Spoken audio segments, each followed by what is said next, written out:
Welcome to a special briefing on Russian and Chinese fleet maneuvers. We're approximately 1 week before the beginning of RIMPAC 2022, and we're seeing a significant increase in Russia and Chinese fleet deployments in the Western Pacific. Let's get started. Our sources are the U.S. Navy itself, press office, released a lot of public information about RIMPAC 2022 coming up. DVid's video has some great videos on this.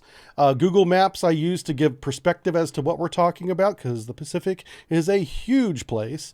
USNI.org author Dezirhan Madahizir, if I said his name right, which I probably didn't, had a great article on this. Go over and read his article. Also, Navy Technology has one. Navy Post has some great information. And Seawaves Mag account on Twitter, we took a picture from him. So thank you, Seawaves, for the picture. All right, so what is RIMPAC 2022? It's a biannual event, happens every other year, not twice a year, every other year, and is normally, or now, on even numbered years, so 2020, 2018, 2022, so forth.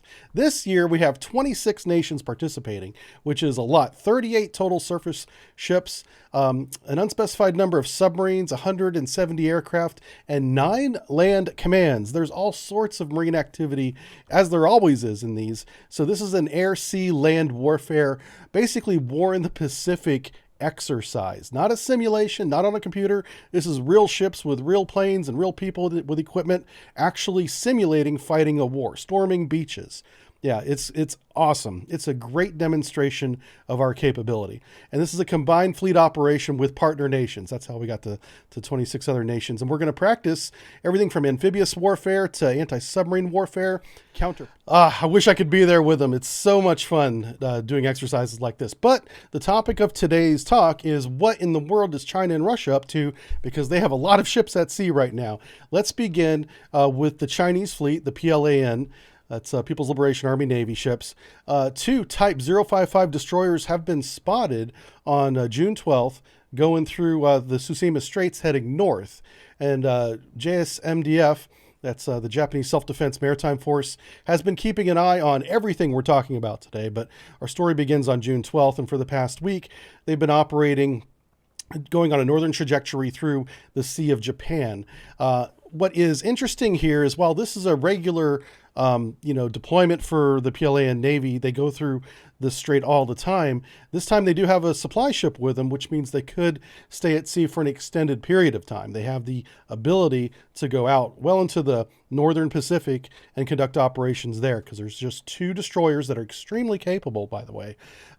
Think of the Type 055 destroyer as a modern day 2022 Ticonderoga class. So if you imagine the capability and firepower of a Ticonderoga and everything that comes with that, but with all brand new systems, yeah, that's what this ship is, and it's pretty impressive.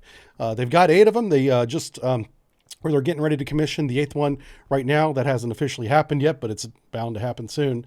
And but 2 of the 8 are at sea right now in the Sea of Japan with the ability to stay at sea for a very long time. So we're going to be keeping an eye on these and see if they do go into the Pacific as we expect. All right, so what's the Russians been up to? The Russians have half of their Pacific fleet at sea right now for their surface combatants. Half of them. It is a lot of ships. So we're going to start with 2 Utiloi classes, destroyers operating east of Japan right now. They also have a missile range instrumentation ship with them, one of the Balsam class, that is used for any kind of ballistic missile test or any missile test really at all. And it's also very good at intelligence gathering. Those huge antennas can collect all sorts of information, electronic warfare information from any source, including American fleets. And so this is what really got my attention, is because they have a supply vessel with them, they can stay at sea for an extended period of time as well. And they brought a ship designed to collect intelligence with them. So while they're just operating off the coast of Japan right now, over the next week, we could see this fleet maneuver eastwards towards the Hawaiian island chain. That's to be seen. One note here is there is a Corvette escort with the 2 Utilois, and the Corvette doesn't quite have the range of a Utiloi in terms of endurance, but because of the supply ship, they can refuel her over and over again and keep her up with the fleet. But realistically, if they wanted to maneuver this fleet towards RIMPAC exercise, they would probably have the Corvette reassigned to the 2nd Russian fleet that's deployed right now, which is a fleet of 9 corvettes. It wouldn't surprise me if they released this corvette to join the 9 corvettes that are operating in the Sea of Japan right now. And with them, they have a hospital ship and a supply ship as well. So they could stay at sea for a long period of time. So everybody's prepared for a long endurance exercise. It looks like the RIMPAC lasts for about 6 weeks. It's a long exercise. And so they're prepared to monitor the whole thing if they choose to. And like I said, for as far as surface ships go, this is half the Pacific Russian fleet at sea right now. And I would infer from that, this was as many ships as they could get to go to sea at one time, because obviously ships have a rotation of maintenance, crew training to some extent, and then at sea time. So it's likely you'll never have all the ships in your fleet available at once, but whenever you have half your fleet at sea, that's a significant amount. And that's what they're doing right now. So on June 19th, the Russian ASW fleet, that's with the Utiloid destroyers, was seen moving south and was recorded by the JSMDF as being southeast of Okinawa. And so I put their approximate location up here for you. They are conducting what appear to be missile drills, anti-air missile drills, and a lot of sonar activity, so ASW simulation. I would not be surprised if this fleet has a Russian submarine with them. That hasn't been made public. There's been no indication that that's the case. But whenever you see an exercise like this happening, they're probably practicing with one of their own. Maybe even a Chinese sub. Who knows what's going on? They haven't announced any kind of formal exercise like what we did. So that's all speculation on my part. All right, so let's talk about RIMPAC real quick. RIMPAC is going to begin on the 28th. 2022. Oh, this is the 28th, rather, RIMPAC. What am I saying? It's going to begin on June 29th and go to August 4th. So what is that? 5 weeks, maybe a little bit more than 5 weeks. It's going to happen all around the Hawaiian Islands. And so this is really important. This is where they've publicly announced these exercises are going to happen. And traditionally they've happened in that area. Now the area around the Hawaiian Islands can be pretty big, okay? But that's what they're saying. They're not giving any specifics on just how big that circle is. And of course, off the coast of Southern California, we have a number of test ranges, weapon ranges there. I wouldn't be surprised if they do some live fire exercises up that way. So this is the world's largest maritime exercise by far. The amount of firepower and capability in a RIMPAC is impressive.